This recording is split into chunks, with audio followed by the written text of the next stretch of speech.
మహేందర్ మీరు చెప్పినట్టుగా ఇది టేబుల్ మేనేజ్మెంట్ డెఫినెట్గా అంటే అందరము కలిసి పంచుకుందాము కలిసి అనుభవిద్దాము అనేటువంటి ఇది కనిపిస్తోంది. కానీ అక్కడ హైడ్రా అనేది ఒకటి ఉంది, వాళ్ళు చూస్తారు, వాళ్ళ పరిధిలో ఉన్నాము మనము, ఇది ఖచ్చితంగా రేపో మాపో కూలుస్తారు, మీడియా ఉంది, ఈరోజు ప్రజలు ఉన్నారు, గమనిస్తూ ఉంటారు, కంప్లైంట్స్ వెళ్తాయి అనే ఏ మాత్రం కూడా ఇంత భయం కూడా లేకుండా వాళ్ళ పనులు వాళ్ళు తీరిగ్గా కానిచ్చేసుకుంటున్నటువంటి పరిస్థితి. అయితే ఇందాక మీరు డిఈతో మాట్లాడుతూ ఆయన ఇచ్చినటువంటి వివరణ కూడా మీరు అక్కడ లైవ్లో మాట్లాడించినటువంటి ఆ స్థానిక వ్యక్తి ఎవరైతే ఉన్నారో ఆయన ఏమాత్రం కూడా సాటిస్ఫై కానటువంటి పరిస్థితి. అంటే కేసులు పెట్టాము, కోర్టులో ఉంది కాబట్టి మేము మాట్లాడలేకపోతున్నామని అంటే ఈ రకమైనటువంటి ధోరణి కనుక ముందు ముందు కూడా ఇలాగే ఉంటే ఇక మిగతా చెరువులు కూడా కబ్జాకు గురవ్వడం ఖచ్చితంగా జరుగుతుంది అతి త్వరలోనే అని ఆయన కూడా హెచ్చరిస్తున్నారు. ఖచ్చితంగా హెచ్చరికతో పాటు ఇప్పుడు స్థానిక ఉన్నటువంటి ప్రతాప్ రెడ్డి గారు అదే చెప్పారు. ఇక్కడ అధికారి చెప్పినట్టు దానిపై ఎటువంటి ఏమాత్రం సంతృప్తి చెందలేదు. మేము మా పరిధిలో ఉంది, మేము కాపాడుతున్నామంటే రేపే డిమాలిష్ చేస్తున్నాం, మా పరిధి ఎఫ్టీఎల్ పరిధి కాబట్టి అది దీంట్లో ప్రధానంగా ఇరిగేషన్ వాళ్ళు చేసిన పని, అక్కడ వాళ్ళ పరిధి ఎఫ్టీఎల్ ఎంత వస్తుంది, ఆ శిఖం ఎంత వస్తుంది, అప్పటి వరకు అద్దురాలు బాతి వాళ్ళంతా కూడా వాళ్ళ పరిధిని వాళ్ళు కాపాడుకోవాలి.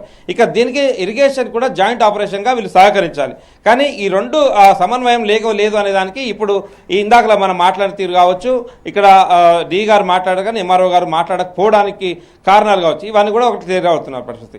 సో ఇది కాపాడాలనుకునే ఉద్దేశమే ఉంటే, ఈ చెరువును భావితరాలకు అందించాలనే సంకల్పమే ఉంటే, హైడ్రా అనేది ఒకటి ఉంది, దానికి మనం భయపడాల్సిన అవసరం అయితే ఉంది.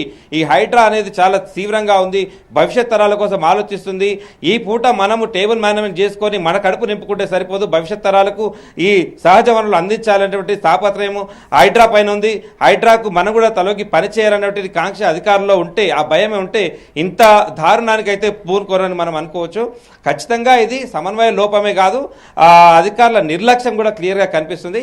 హైడ్రా ఉంటే మాకేంటి అనేటువంటి ధోరణి అయితే కనిపిస్తుంది. హైడ్రాను అసలు మేము లెక్కనే చేయము అనేటువంటి తంతు మాత్రం ఇక్కడ తేటతెల్లమవుతుంది. ఎందుకంటే హైడ్రాకు కనీసం భయపడితే ఒక హైడ్రా నోటీసులు ఇస్తుంది, కనీసం ఆపాల్సిన బాధ్యత ఉంటుంది. ఇది కనీసం కోర్టు పరిధి, ఒక హైడ్రా ఆపకపోయినా ఇక్కడ కోర్టు పరిధి ఉంది కాబట్టి కోర్టుకైనా భయపడాలని అవసరం ఉంది. ఖచ్చితంగా న్యాయస్థానాలకు మనం ఎంతో గౌరవిస్తాం. కానీ ఇక్కడ హైడ్రాకు భయం లేదు, న్యాయస్థానాలకు భయం లేదు, స్థానిక నేతలకు స్థానిక అధికారులకు భయం లేదు.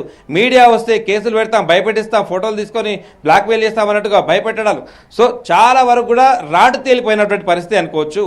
సో ఎంత కూడా ₹1,00,000 గజం అన్నప్పుడు మనం క్లియర్గా అర్థం చేసుకోవచ్చు ఇక్కడ ఏ రేంజ్లో వాళ్ళు ప్లాన్ చేసుకున్నారు, పగడ్బందీగా ఉన్నారు. మరి దీంట్లో ఎవరెవరి వాటా ఎంత ఉందో క్లియర్గా అర్థమవుతుంది. లేదు మనం ఆరోపించినవన్నీ అవాస్తవాలు, మనం అనుమానపడ్డది కాదు అనేటువంటి చిత్తశుద్ధి ఉంటే ఖచ్చితంగా దీనిపైన అధికారులు వారంలోగా లేదా 10 రోజులు పక్ష రోజులుగా దీనిపైన చర్యలు తీసుకొని వాళ్ళ నిజాయితీ నిరూపించుకోవాలి. రాజ్ న్యూస్ వీళ్ళని వదిలిపెడుతుందని మాత్రం భావించకూడదు. వీళ్ళు ఖచ్చితంగా పదే మరో 10 రోజులు చూద్దాం, మళ్ళీ 12 రోజులు చూద్దాం, దీనిపైన ఏమైనా చర్యలు ఉన్నాయా, దీనిపైన ఏమైనా డెవలప్మెంట్ ఉందా అనేది. కానీ చూద్దాం వీళ్ళ వేరే నిజంగా మనం ఆరోపించినట్టుగా అనుమానపడ్డట్టుగా ఉందా లేదా నిజాయితీగా వీళ్ళంతా కూడా పనిచేస్తారా చూడాల్సిన అవసరం అయితే ఖచ్చితంగా ఉంది. చూస్తూనే ఉంటాం, అందిస్తూనే ఉంటాం ప్రజలకు ఎప్పటికప్పుడు విషయాలు కూడా మనం అని చెప్పొచ్చు. సో ఇదంతా కూడా ఇది దుర్గ చెరువులో ప్రస్తుతం ఈ డ్రామా అనేది కూడా క్లియర్గా మనకు ఒక క్లియర్ అర్థమవుతున్న పరిస్థితి అనుకోవచ్చు. రైట్, అధికారులు పట్టించుకోకపోయినా చూసి చూడనట్టు ఉన్నా కూడా రాజ్ న్యూస్ మాత్రం ఇలాంటి అక్రమార్కుల గుండెల్లో నిద్రపోతున్నటువంటి రాజ్ న్యూస్ వాళ్ళందరినీ కూడా పని పట్టడానికి ఎప్పుడూ సిద్ధంగా ఉంటుంది. నిజంగానే ఒక 10 రోజుల తర్వాత మళ్ళీ ఖచ్చితంగా అధికారులు వీటిపైన చర్యలు తీసుకున్నారా లేదా అనేది కంటిన్యూస్ మానిటరింగ్ అయితే రాజ్ న్యూస్ చేపడుతోంది. ఇప్పుడు ఒక షార్ట్ బ్రేక్ తీసుకుందాం.